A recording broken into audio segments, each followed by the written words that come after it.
أعوذ بالله من الشيطان الرجيم. بسم الله الرحمن الرحيم. وما أبرئ نفسي إن النفس لأمارة بالسوء إلا ما رحم ربي إن ربي غفور رحيم. وقال الملك ائتوني به يستخلصه لنفسي فلما كلمه قال إنك اليوم لدينا مكين أمين. قال اجعلني على خزائن الأرض إني حفيظ عليم. وكذلك مكنا ليوسف في الأرض يتبوأ منها حيث يشاء نصيب برحمتنا من نشاء ولا نضيع أجر المحسنين.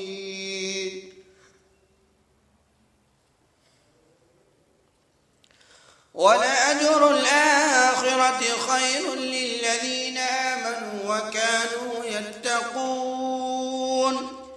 وجاء إخوة يوسف فدخلوا عليه فعرفهم وهم له منكرون. ولما جهزهم بجهازهم قال ائتوني بأخ لكم من أبيكم ألا ترون أني أوفي الكيل وأنا خير المنزلين. فإن لم تأتوني به فلا كيل لكم عندي ولا تقربون. قالوا سنراود عنه أباه وإنا لفاعلون. وقال لفتيانه اجعلوا بضاعتهم في رحالهم لعلهم يعرفونها إذا انقلبوا إلى أهلهم لعلهم يرجعون.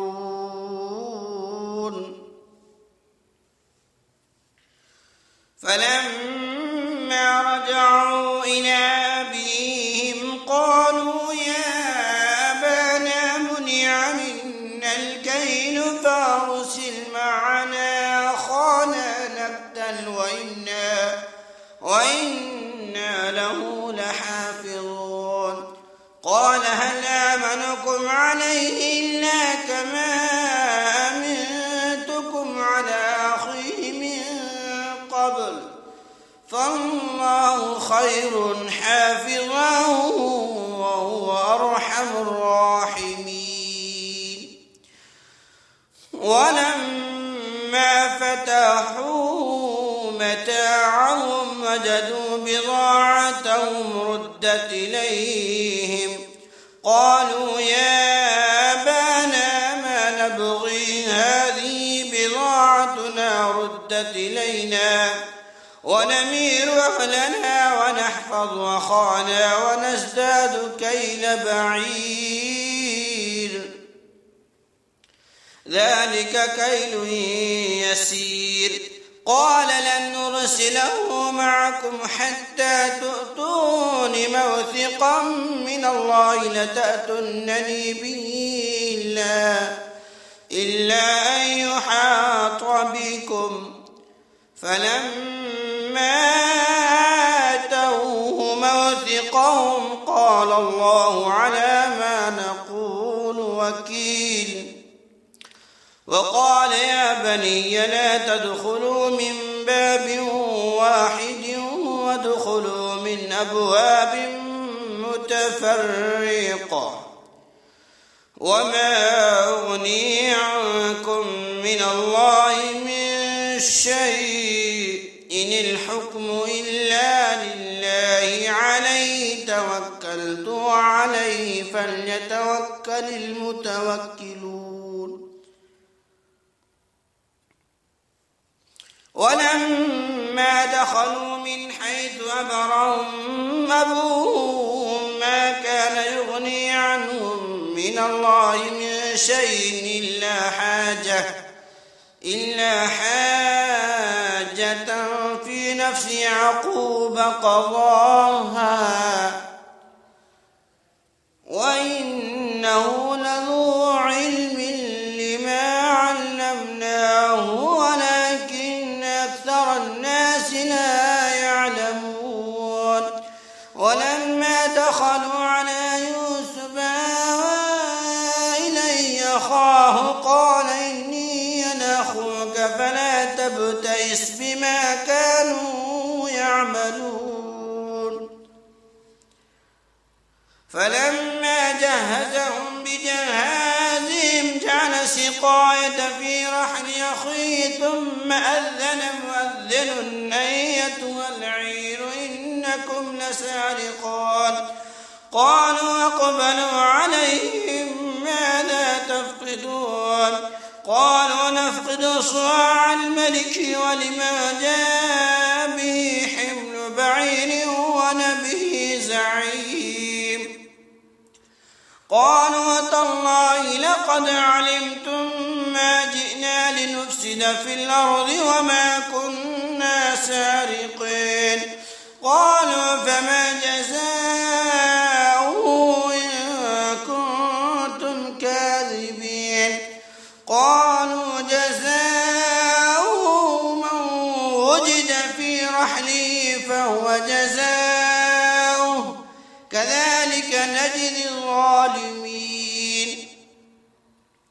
فبدا بأوعيتهم قبل وعاء أخيه ثم استخرجها من وعاء أخيه كذلك كدنا ليوسف ما كان ليأخذ أخاه في دين الملك إلا أن يشاء الله نرفع درجات من نشاء وفوق كل ذي علم عليم.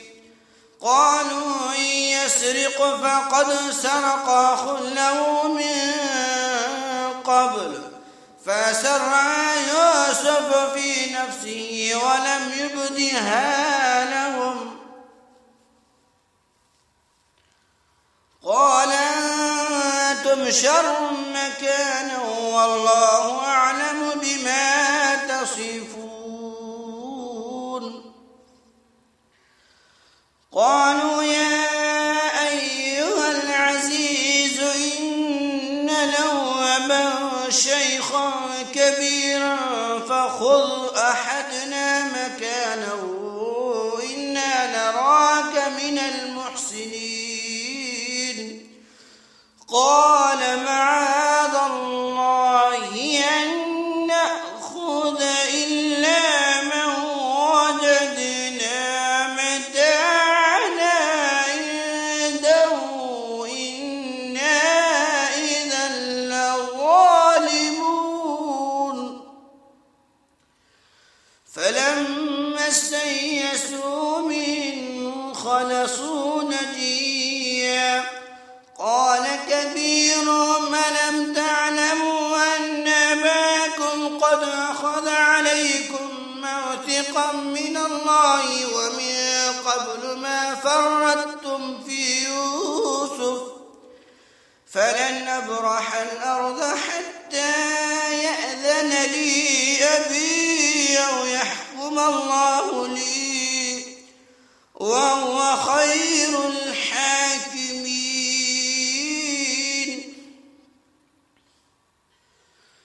ارجعوا إلى أبيكم فقولوا يا أبانا إن ابنك سرق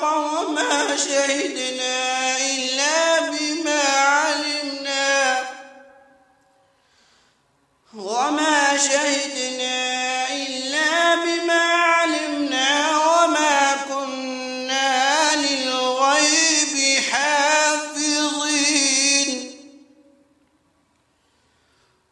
واسأل القرية التي كنا فيها والعير التي أقبلنا فيها وإنا لصادقون.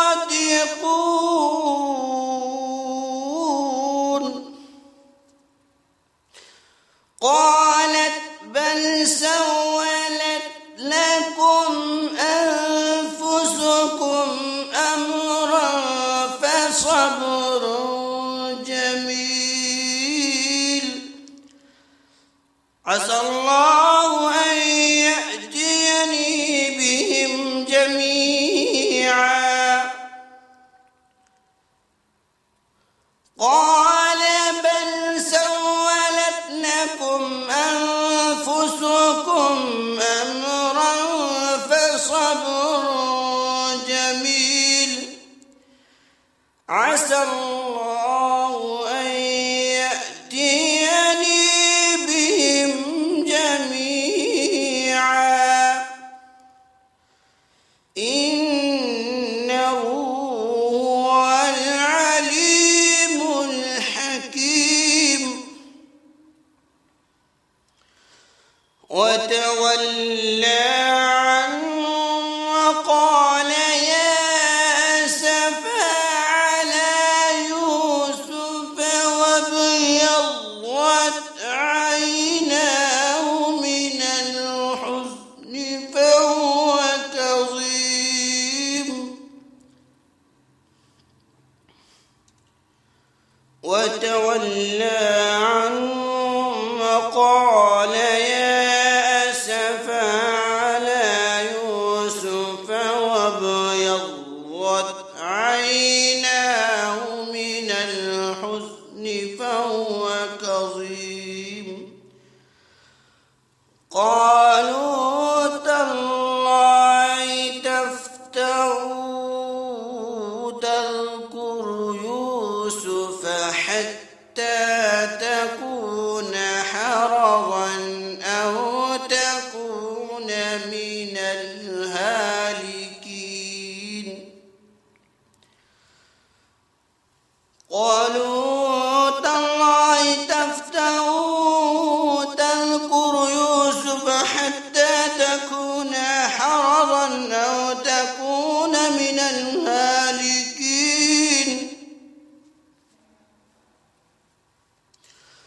قال إنما أشكو بثي وحزني إلى الله وأعلم من الله ما لا تعلمون. يا بني اذهبوا فتحسسوا من يوسف وأخيه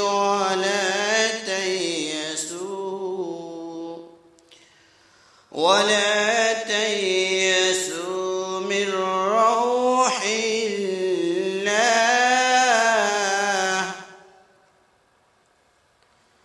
إنه لا ييأس من روح الله إلا القوم الكافرون.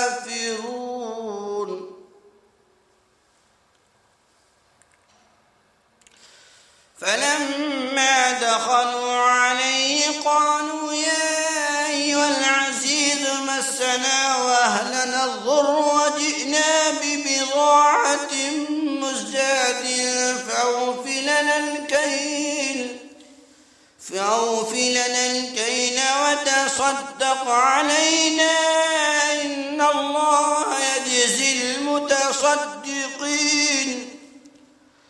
قال هل علمتم ما فعلتم بيوسف وأخيه إذ أنتم جاهلون.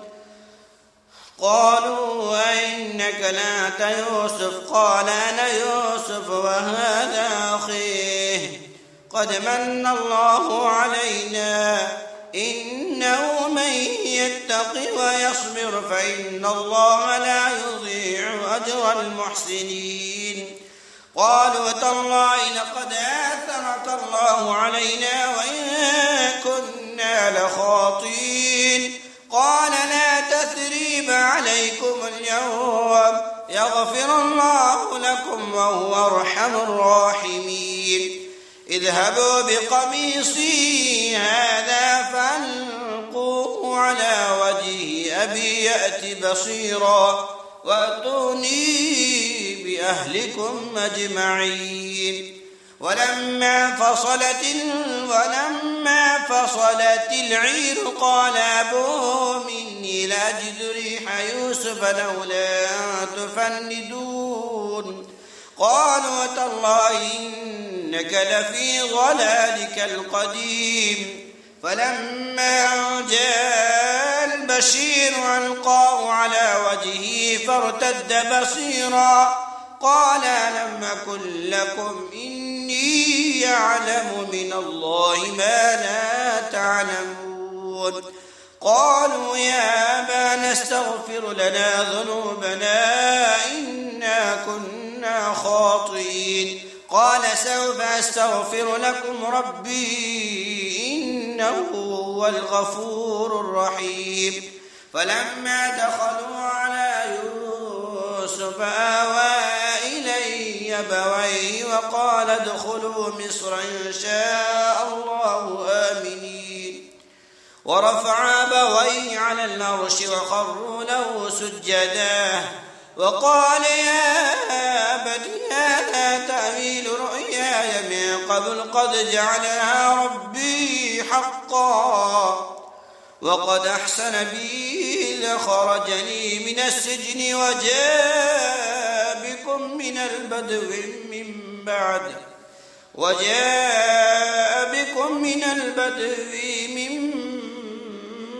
بعد أن نزغ الشيطان بيني وبين إخوتي إن ربي لطيف لما يشاء إنه هو العليم الحكيم رب قد آتيتني من الملك وعلمتني من تأويل الأحاديث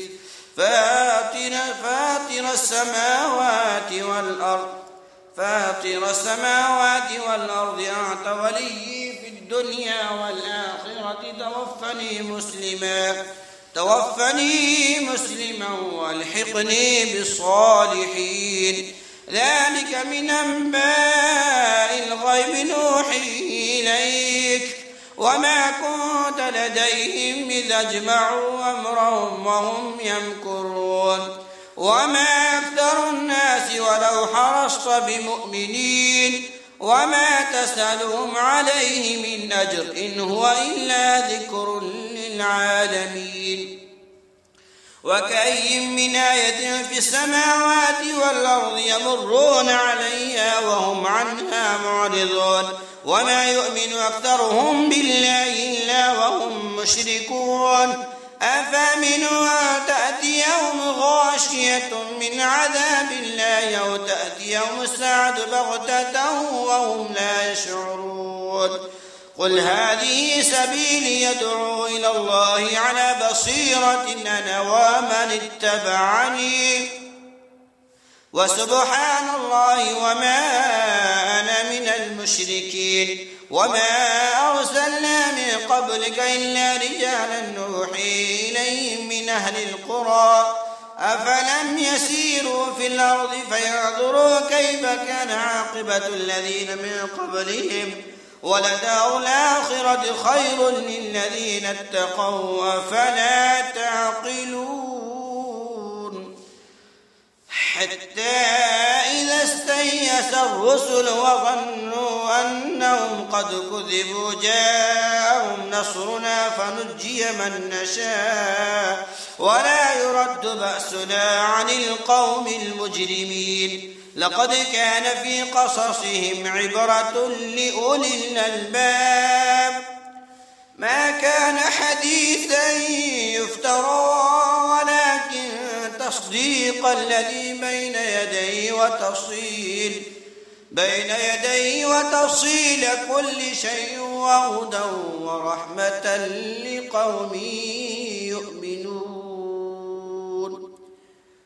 بسم الله الرحمن الرحيم ألف لام ميم را تلك آيات الكتاب والذي أنزل إليك من ربك الحق ولكن أكثر الناس لا يؤمنون الله الذي رفع السماوات بغير عمد ترونها ثم استوى على العرش وسخر الشمس والقمر كل يجري لأجل مسمى يدبر الأمر يفصل الآيات لعلكم بلقاء ربكم توقنون وهو الذي مد الأرض وجعل فيها رواسي وأنهارا ومن كل الثمرات جعل فيها زوجين اثنين يغشي الليل النهار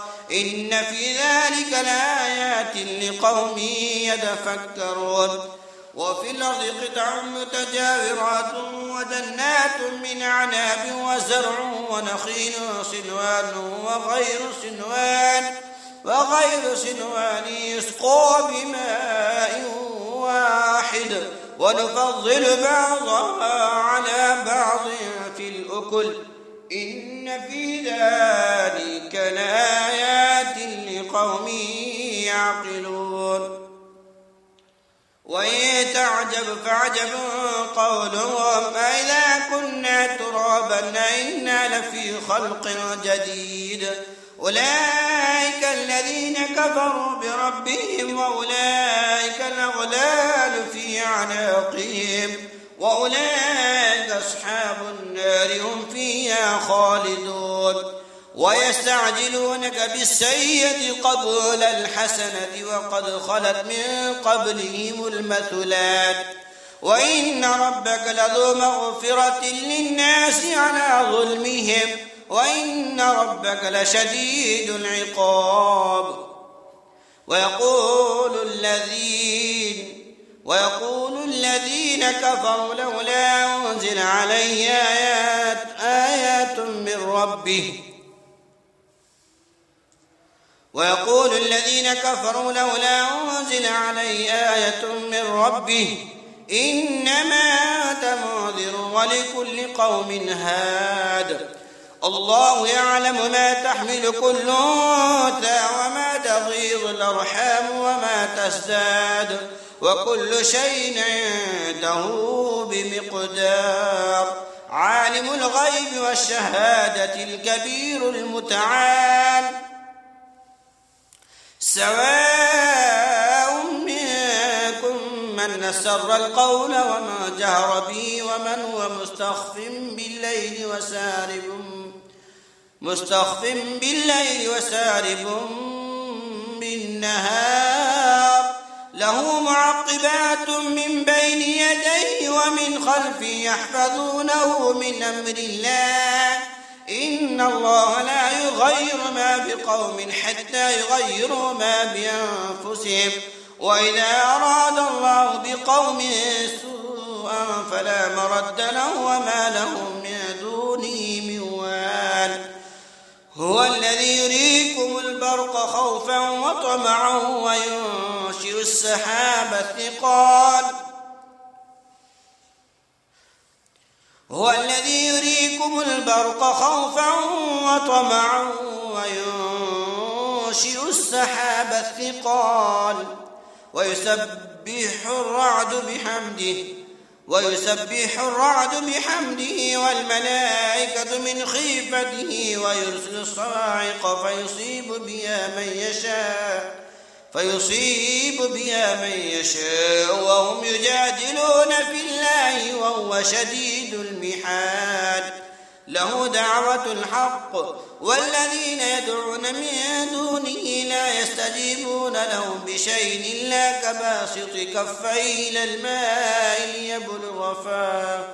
ليبلغ فاه وما هو ببالغه وما دعاء الكافرين إلا في ضلال ولله يسجد من في السماوات والأرض طوعا وكرها وظلالهم بالغدو والآصال ولله يسجد من في السماوات والأرض طوعا وكرها وظلالهم بالغدو والآصال قل من رب السماوات والأرض قل الله قل فاتخذتم من دونه أولياء لا يملكون لأنفسهم نفعا ولا ضرا قل هل يستوي الأعمى والبصير أم هل تستوي الظلمات والنور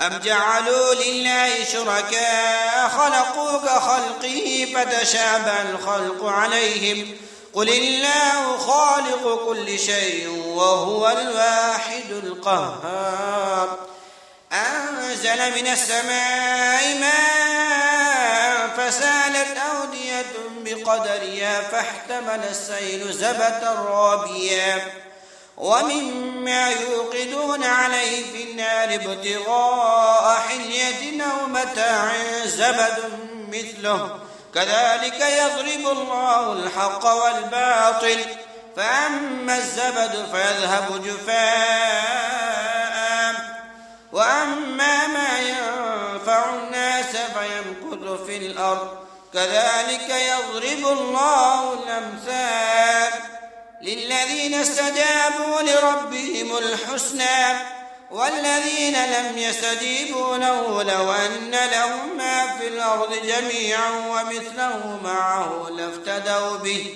أولئك لهم سوء الحساب ومأواهم جهنم وبئس المهاد أفمن يعلم أن ما أنزل إليك من ربك الحق كمن هو أعمى إنما يتذكر أولو الألباب الذين يوفون بعهد الله ولا ينقضون الميثاق والذين يصلون ما أمر الله به أن يوصل ويخشون ربهم ويخافون سوء الحساب والذين صبروا ابتغاء وجه ربهم أقاموا الصلاة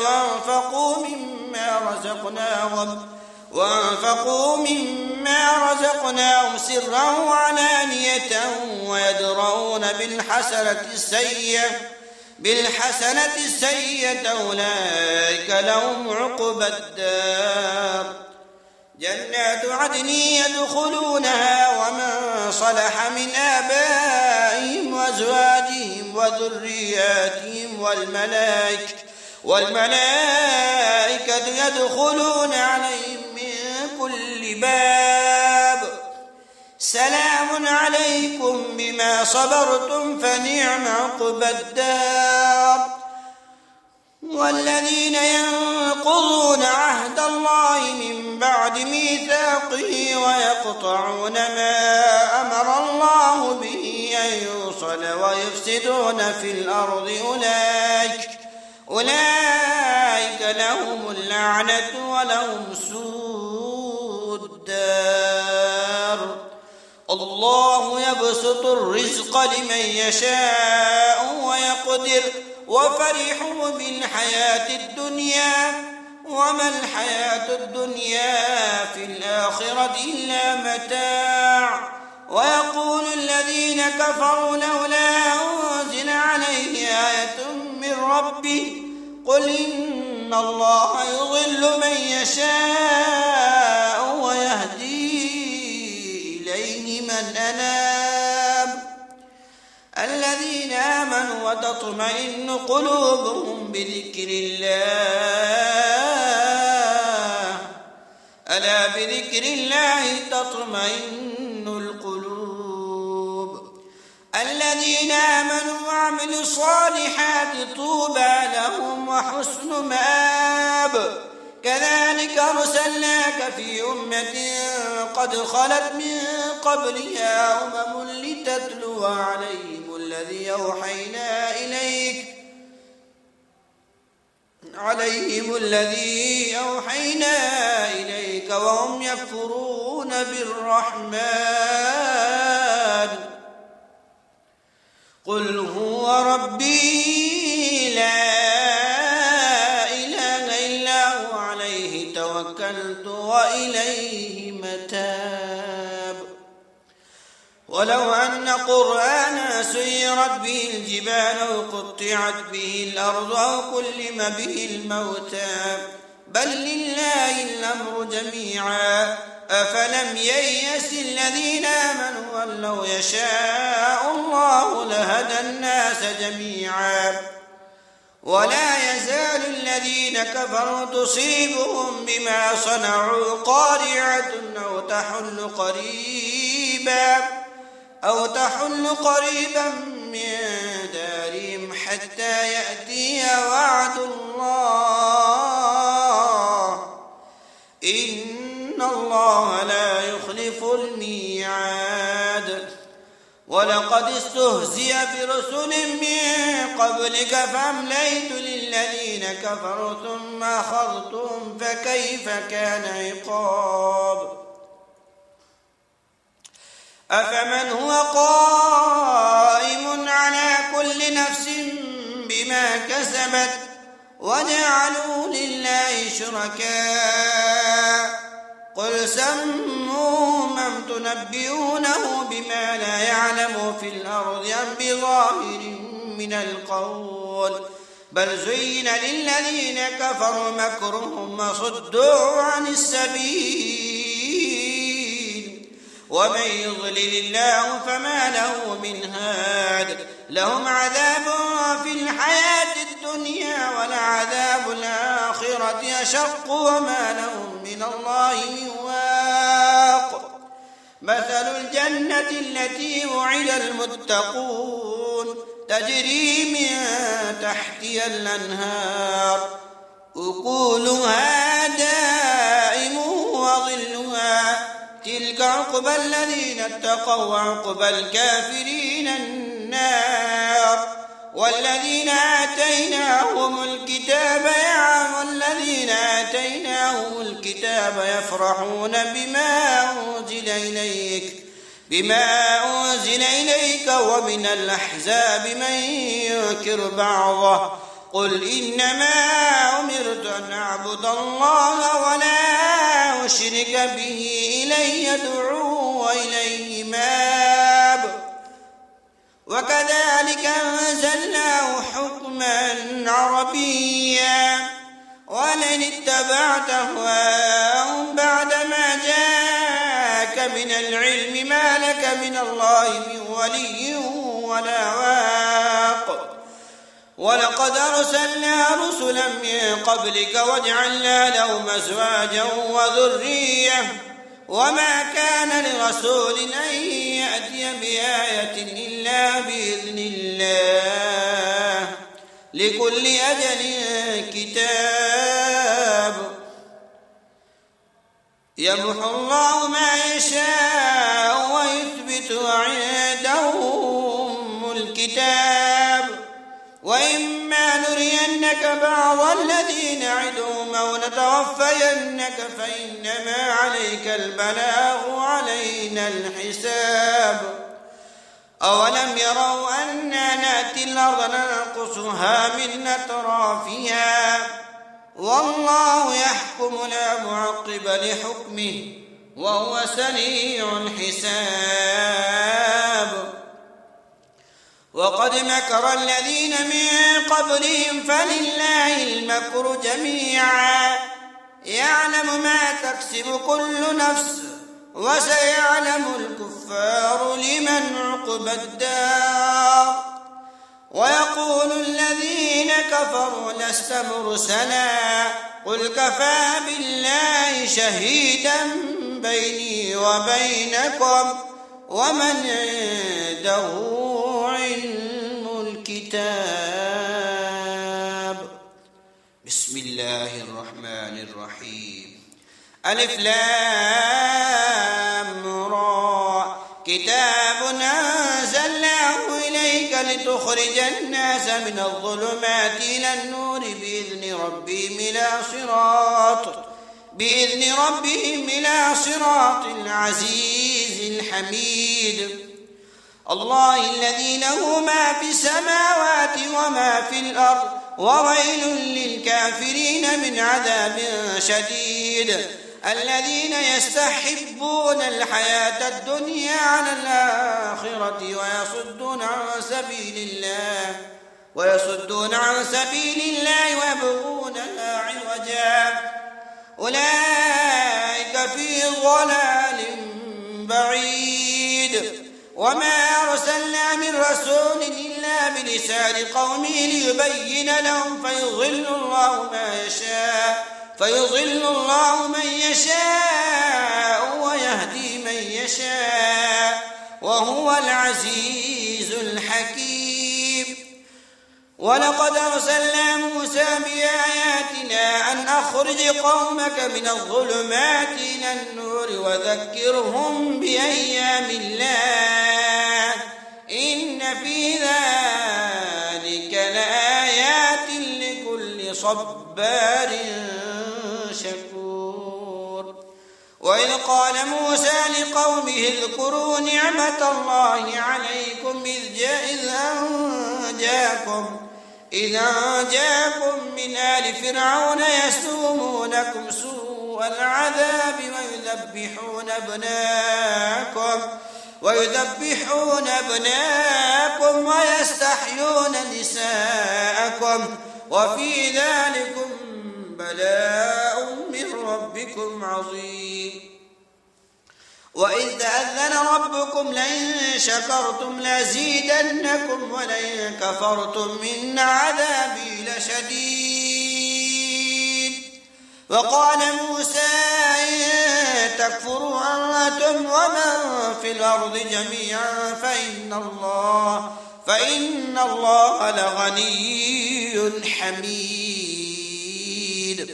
ألم يأتكم نبأ الذين من قبلكم قوم نوح وعاد وثمود والذين من بعدهم لا يعلمهم إلا الله جاءتهم رسلهم بالبينات فردوا أيديهم في أفواههم وقالوا إنا كفرنا بما أرسلتم به وإنا لفي شك مما تدعوننا إليه مريب. قالت رسلهم في الله شك فاطر السماوات والأرض يدعوكم ليغفر لكم من ذنوبكم ويؤخركم إلى أجل مسمى قالوا إن أنتم إلا بشر مثلنا تريدون أن تصدونا عما كان يعبد آباؤنا فأتونا بسلطان مبين. قالت لهم رسلهم إن نحن إلا بشر مثلكم ولكن الله يمن على من يشاء من عباده وما كان لنا أن نأتيكم بسلطان إلا بإذن الله وعلى الله فليتوكل المؤمنون. وما لنا ألا نتوكل على الله وقد هدانا سبلنا ولنصبرن على ما آذيتمونا وعلى الله فليتوكل المتوكلون. وقال الذين كفروا لرسلهم لنخرجنكم من أرضنا ولتعودن في ملتنا فأوحى إليهم ربهم لنهلكن الظالمين ولنسكننكم الأرض من بعدهم ذلك لمن خاف مقامي وخاف وعيد. واستفتحوا وخاب كل جبار عنيد من ورائه جهنم ويسقى من ماء صديد يتجرع ولا يكاد يسيغه ويأتيه الموت من كل مكان وما هو بميت ومن ورائه عذاب غليظ. مثل الذين كفروا بربهم أعمالهم كرماد اشتدت به الريح في يوم عاصف لا يقدرون مما كسبوا على شيء ذلك هو الضلال البعيد. ألم تر أن الله خلق السماوات والأرض بالحق إن يشأ يذهبكم ويأتي بخلق جديد وما ذلك على الله بعزيز.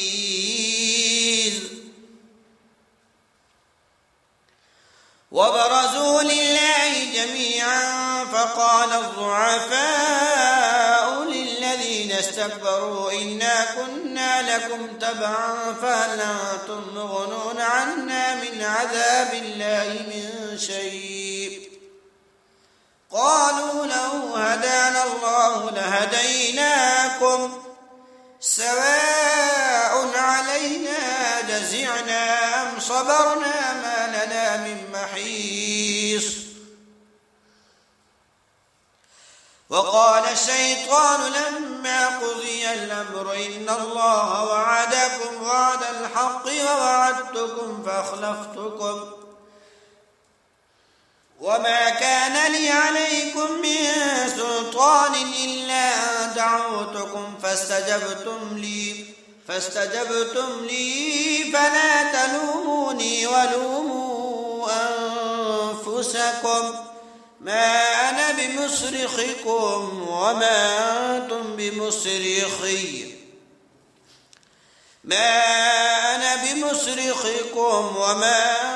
بمصرخي إني كفرت بما أشركتمون من قبل إن الظالمين لهم عذاب أليم.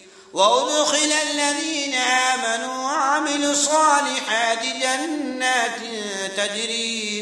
جنات تجري من تحتها الأنهار خالدين فيها بإذن ربهم تحيتهم فيها سلام.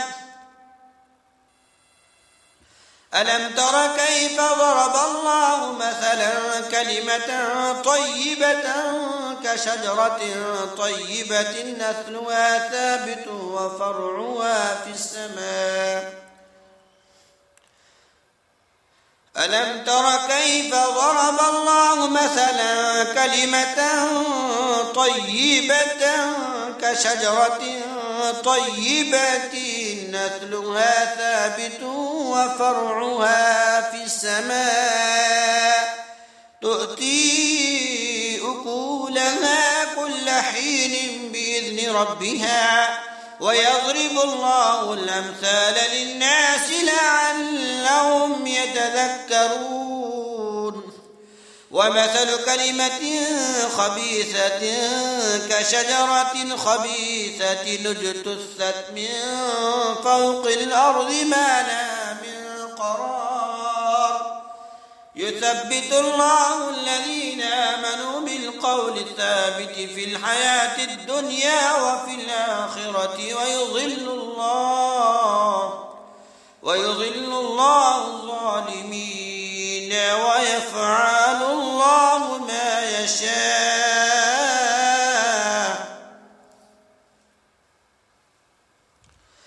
ألم تر إلى الذين بدلوا نعمة الله كفرا وأحلوا قومهم دار البوار جهنم يصلونها وبئس القرار. وجعلوا لله أندادا ليضلوا عن سبيله قل تمتعوا فإن مصيركم إلى النار.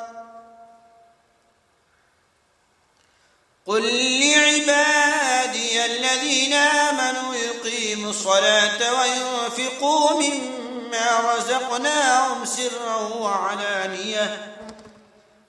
وعلانية من قبل أن يأتي يوم لا بيع فيه ولا خلال.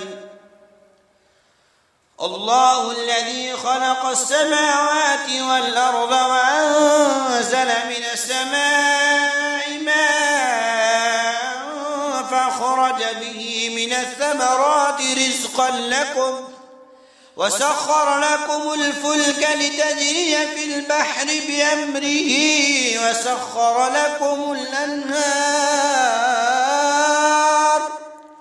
وسخر لكم الشمس والقمر دائبين وسخر لكم الليل والنهار وآتاكم من كل ما سألتموه وإن تعدوا نعمة الله لا تحصوها إن الإنسان لظلوم كفار. وإذ قال إبراهيم رب اجعل هذا البلد آمنا واجنبني وبني أن نعبد الأصنام. وإذ قال إبراهيم رب اجعل هذا البلد آمنا واجنبني وبني أن نعبد الأصنام. رب إنهن أضللن كثيرا من الناس فمن تبعني فإنه مني ومن عصاني فإنك غفور رحيم. ربنا أسكنت من ذريتي بواد غير ذي زرع عند بيتك المحرم ربنا ليقيموا الصلاة فاجعل أفئدة من الناس تهوي إليهم وارزقهم من الثمرات لعلهم يشكرون. ربنا إنك تعلم ما نخفي وما نعلن وما يخفى على الله من شيء في الأرض ولا في السماء. الحمد لله الذي وهب لي على الكبر إسماعيل وإسحاق إن ربي لسميع الدعاء. رب اجعل لي مقيم الصلاة ومن ذريتي ربنا وتقبل دعاء. ربنا اغفر لي ولوالدي وللمؤمنين يوم يقوم الحساب. ولا تحسبن الله غافلا عما يعمل الظالمون إنما يؤخرهم ليوم تشخص فيه الأبصار مهطعين مقنعي رؤوسهم لا يرتد إليهم طرفهم وأفئدتهم هواء. وأنذر الناس يوم يأتيهم العذاب فيقول الذين